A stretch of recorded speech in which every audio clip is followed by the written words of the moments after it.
So, i-click mo lang tong forgot MPIN. Tapos, pag na-click mo yan, i-click mo lang yung send code. Tapos, may marireceive kang 6 digit. Ngayon, i-attach mo dyan.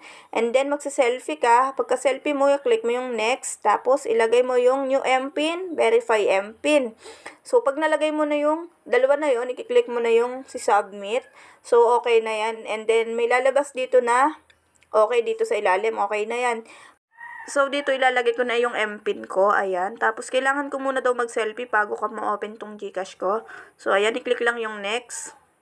So, as you can see, nakita nyo naman na na-open ko na yung Gcash ko. So, ito nga palang Gcash ko is in-update ko muna sa Play Store bago ako mag-forgot MPIN. So, hanggang dito lang aking tutorial. Don't forget to subscribe and hit the notification bell para update ka sa next kong video. So, i-click mo lang tong forgot MPIN. Tapos, pag na-click mo yan, i-click mo lang yung send code. Tapos, may marireceive kang 6 digit. Ngayon, i-attach mo dyan.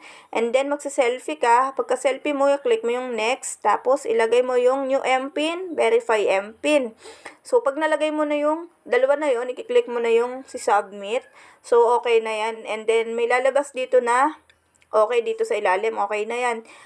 So, dito ilalagay ko na yung MPIN ko. Ayan. Tapos, kailangan ko muna daw mag-selfie bago ka ma-open tong Gcash ko. So, ayan. I-click lang yung next. So, as you can see, nakita nyo naman na na-open ko na yung Gcash ko. So, ito nga palang Gcash ko is in-update ko muna sa Play Store bago ako mag-forgot MPIN. So, hanggang dito lang aking tutorial. Don't forget to subscribe and hit the notification bell para update ka sa next kong video.